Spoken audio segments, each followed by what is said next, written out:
Bom, estou enviando a resolução comentada dos exercícios selecionados da parte 2 da lista 1. Com isso a gente termina o assunto da lista 1. Então, o primeiro exercício que eu pedi foi o 2.1H. Eu pedi na ordem invertida de propósito. Ele pede para calcular esse limite aqui. Então, aqui, uma coisa que você pode estar tentado a fazer é colocar como um fundamental aqui alguma coisa, mas isso não pode, porque se você fizer a mudança de variável u aqui no x² mais y², aqui não é a mesma coisa, então não vai ficar sendo de u sobre u. Então tem que buscar outro modo de fazer. Então, se você escreve desse jeito aqui, olha só como é que fica. Essa função é uma da que a gente parecida com o que a gente viu na aula, que é limitada. Porque aqui é uma potência positiva, aqui também, a mesma potência. Então você está somando outra coisa positiva. Então isso não passa de 1 por cima e nem de 0 por baixo. Então isso fica entre 0 e 1, certo? É a mesma coisa positiva, ainda você está somando embaixo uma coisinha positiva. Então fica sempre menor que 1 e tudo positivo aqui. Então isso aqui é limitado por 0 e por 1. E esse aqui, quando xy vai para 0, 0, isso vai para 0, então seno é contínuo, vai para seno de 0. Então uma limitada vezes uma que vai para 0, a gente viu que vai para 0. Certo? Então esse 2.1H era tranquilo, mas tinha esse problema aí do fundamental, enganar. Porque a gente às vezes vê um seno, pensa que tem que usar fundamental, mas nem sempre, né? Agora vamos para o próximo, que é a ordem invertida, o f. Ele pede para calcular esse limite. Aqui tem que tomar muito cuidado. Um erro bem clássico é você achar que esse x² sobre x² mais y² é limitado. Aí o y vai para 0, então eu uso esse argumento. Mas esse cara aqui não é limitado. Porque não é a mesma potência. Por 0 é limitado, mas por cima não é limitado. Se você pegar x pequenininho, você vai ver que o quadrado é maior do que a quarta. Então isso aqui vai estourar. Fixa o y em 0, por exemplo. Você vai ver que isso aqui, quando você se aproxima de 0, vai estourar. Então isso aqui não é limitado. Então não dá para resolver desse modo. Então um jeito de você resolver, porque não tem nenhuma limitada óbvia aqui, é tentar ver se o limite não existe, né? E para mostrar que o limite não existe, basta encontrar duas curvas que a função vá por essas curvas dê um limite diferente. Então, primeiro pega essa curva, gama de t 0t, ou seja, fixo x no 0, aqui em cima, fixo x no 0, e o y vai variando com t.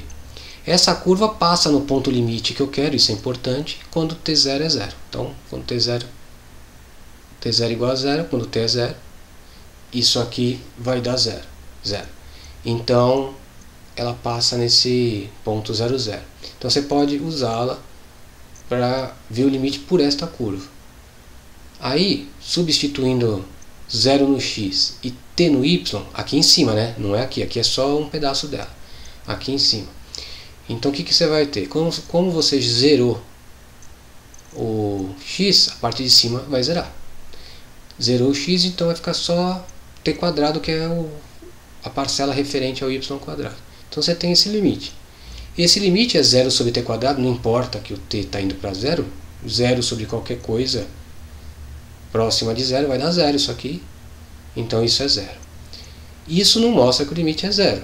Mostra que por esta curva você chegou no 0. Isso não é suficiente para garantir que o limite é 0, como nós já vimos, né?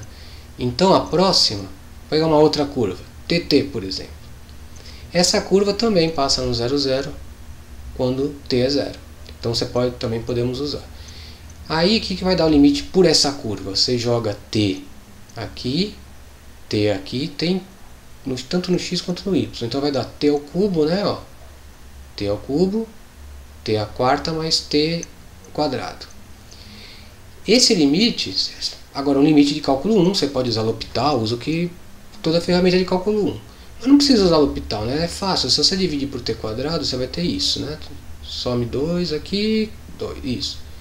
E aí quando t vai para 0, a parte de baixo vai para 1, a parte de cima vai para 0, então você tem 0. Então por duas curvas o limite deu 0. Também não é suficiente para concluir que é 0.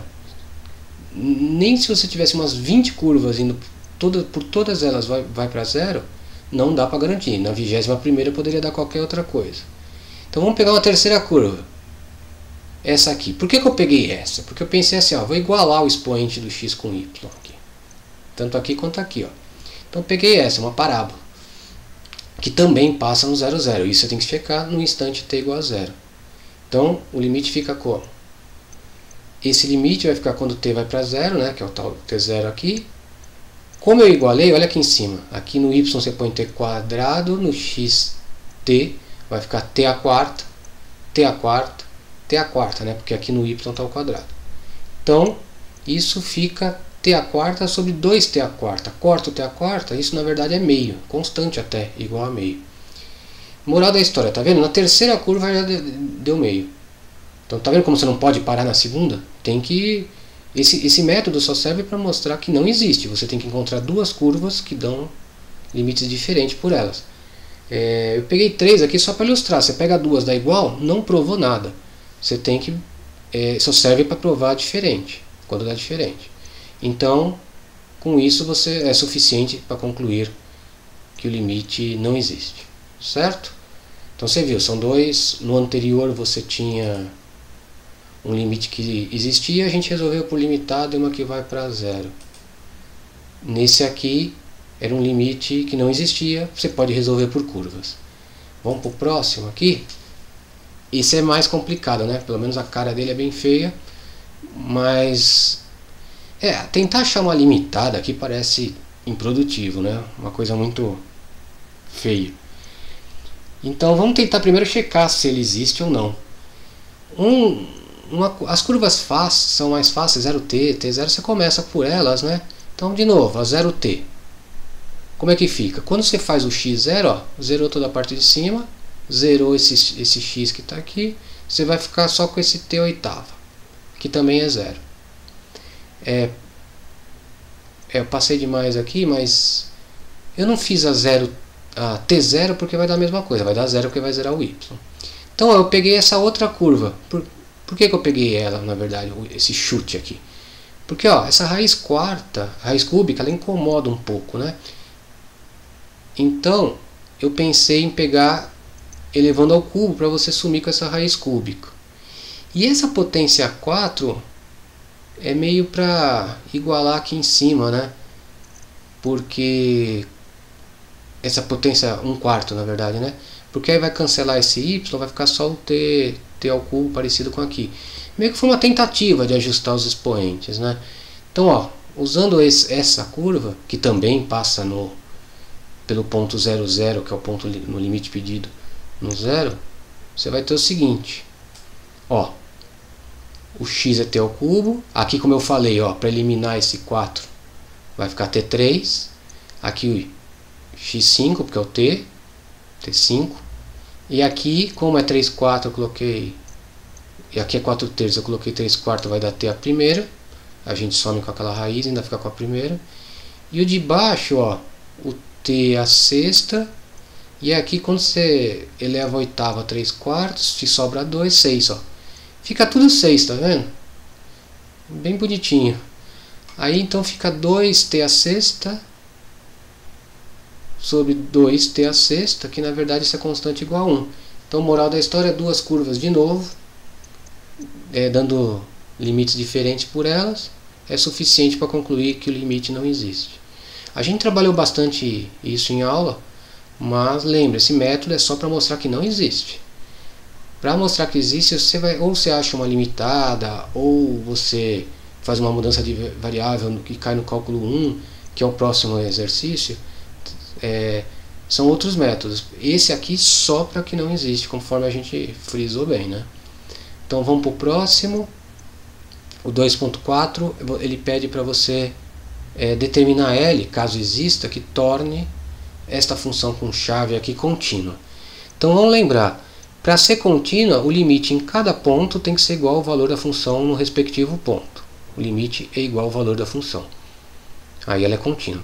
O único, ó, a parte de cima é tudo, são todas funções contínuas, polinômios, seno, exponencial, tudo contínuo. O único lugar que pode dar problema é justamente nesse 00 que ele chamou de L. Então é aqui que pode ter uma descontinuidade, só no 00. Então o que a gente vai fazer? Vamos calcular o limite de f quando xy vai para 00. Se existir esse limite e for um número, a gente define L como sendo esse número, porque aí vai ficar contínua, porque aí o limite de f vai ser o valor do limite, o valor da função. Então, vamos lá, vamos calcular esse limite aqui. Ó, aqui apareceu de novo aquela limitada, tá vendo? De novo. Então isso aqui provavelmente a gente vai usar como limitada. Aí vamos ver essa. É seno de um exponencial. Tá, o seno é uma função contínua. Basta ver para onde vai a exponencial para a gente ter o valor desse limite aqui do lado. Torcer que é zero, né? Porque aí você vai ter uma que vai para zero, vezes uma limitada que vai dar zero. Né? Então vamos lá, vamos calcular o limite dessa exponencial. Então tá aqui, ó, o limite da exponencial quando xy vai para 0,0, tá certo, né? Isso dá... Como é que eu vou resolver isso? Bom, tem várias mudanças de variável que você pode fazer, mas ó, eu vou fazer de mais econômica de propósito para raciocinar depois. Eu vou chamar essa parte de baixo aqui, só a parte de baixo, de u. A gente viu que isso é permitido em aula. Chama isso aqui de u. Então, olha só, ficou e a menos 1 sobre u, porque eu chamei só a parte de baixo de u. Agora olha só, quando xy vai para 0,0, esse u vai para onde? O u que eu chamei vai para 0,0, vai para 0 também, né, quando xy vai para 0, mas mais ainda, ele vai para 0 e você sabe que isso aqui é positivo, porque é uma soma de quadrados. Então eu posso escrever, isso vai ser útil, que é o limite quando u vai para 0 mais, porque a gente sabe que é positivo esse u, certo? Então você tem esse limite. Agora, como nós sabemos que é positivo, dá para a gente calcular esse limite. Ó. Quando u vai para 0 mais, 1 sobre u vai para mais infinito, certo? Porque é positivo. O inverso vai para mais infinito. Só que com esse menos na frente, vai para menos infinito. Então, o expoente está indo para menos infinito. A exponencial é assim, a exponencial na base e. Então, se o expoente está indo para menos infinito, o expoente está indo para zero, certo? Então, isso é zero. Lembra que a exponencial é crescente. Então, pronto. O que está dentro da exponencial vai para zero. Desculpa, a exponencial toda vai para zero. O que está dentro do seno, né, vai para zero. Então, o seno também vai para zero. Né? Como a exponencial, que é como eu disse, está dentro do seno, vai para zero. E o seno de zero é zero, é contínuo. Isso tudo, o seno da exponencial, também vai para zero. E conforme a gente já tinha visto no começo, como isso aqui é limitado, e isso vai para zero, a f vai para zero. Certo? Então, para que seja contínuo, você tem que definir o L como sendo zero, que é justamente o valor do limite de f. Certo? Então, em breve, eu vou sugerir mais coisas para estudar. A gente vai começar com derivada parcial. Vou selecionar alguns exercícios de derivada parcial e neles mesmo eu vou fazer uma breve explicação para a gente relembrar, né, a teoria. Certo? Então, em muito breve, eu já ponho coisas novas.